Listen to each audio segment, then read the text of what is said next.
Good day everyone, my name is Jasmine Relucion. Today we're going to discuss about Fishermen's Cooperative.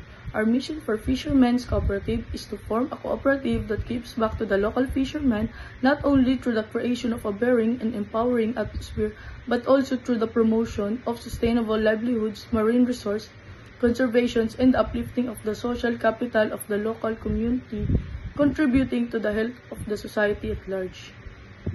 And the vision is the fishing community that is able to bounce back and thrive, where fishermen are viewed as the primary stewards of the oceans, have economic security, and are allowed to enact a good local ecosystem that is the sustainable circle. For short-term goals, how wonderful is that all different kinds of fishermen from the fishing community were included and lovely greeted. It is essential that we devise a very detailed plan which will place our community in a position to have access to all their fishing gear and supplies without any interruption at all times. Long-term goals. The cooperative's activities will radically change and grow to include ecotourism, thus visibly showing it as a nature-friendly ocean activity.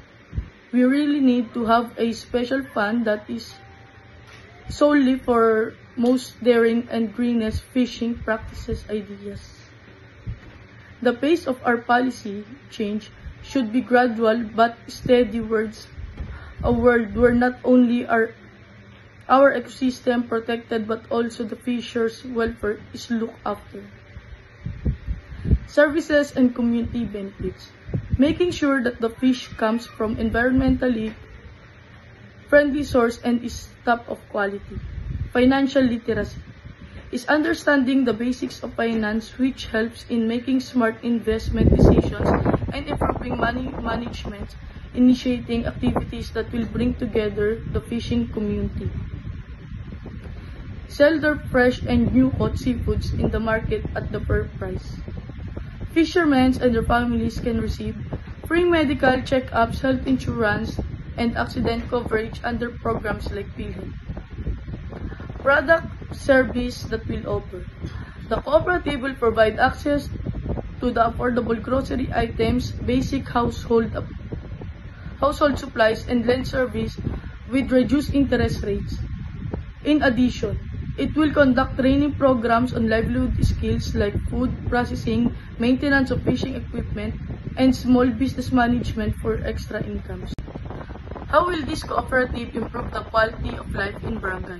Cooperative offers low-interest loans, reducing financial burden and daily expenses.